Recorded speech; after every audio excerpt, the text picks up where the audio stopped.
मित्रांनो आज बनवू आपण मस्त क्रिस्पी फ्रेंच फ्राईज। तर मित्रांनो आपण आता पाणी उकळून घेतलेलं आहे। मस्त तिच्यात फ्रेंच फ्राईज टाकायचे आहे पाणी गरम करून, थोडेसे त्याला उकळू द्यायचे आहे।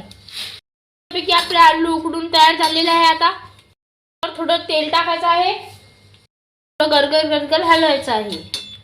बघा तर मित्रांनो आपले आलू पूर्णपणे तयार झालेले आहे। रुमालावर थोडा वेळ सुकू द्यायचे आहे मित्रांनो आपले आता फ्रेंच फ्राईज। बघू शकता तुम्ही ते आता सुकून तयार झालेले आहेत। अजून एक पॉट घ्यायचा आहे आणि तिच्यात टाकायचे आहे आपले फ्रेंच फ्राईज। तर मित्रांनो मस्त कॉर्नफ्लोअर टाकायचा आहे त्याच्यावरून थोडी कस्टर्ड पावडर टाकायची आहे मित्रांनो।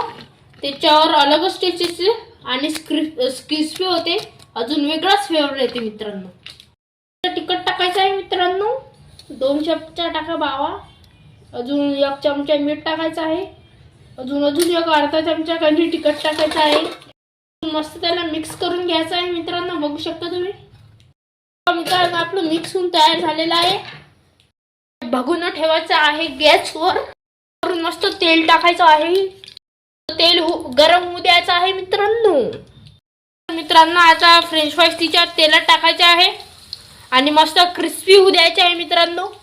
चला तर मित्रांनो आपले फ्रेंच फ्राईज तळून रेडी झालेले आहे। तर मित्रांनो मस्त बाउल मध्ये काढून घेतलेले आहे आपण फ्रेंच फ्राईज।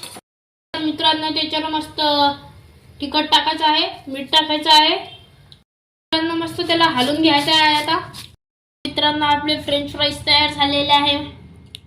एक गोष्ट विसरू नका, लाईक शेअर आणि सबस्क्राईब करायची।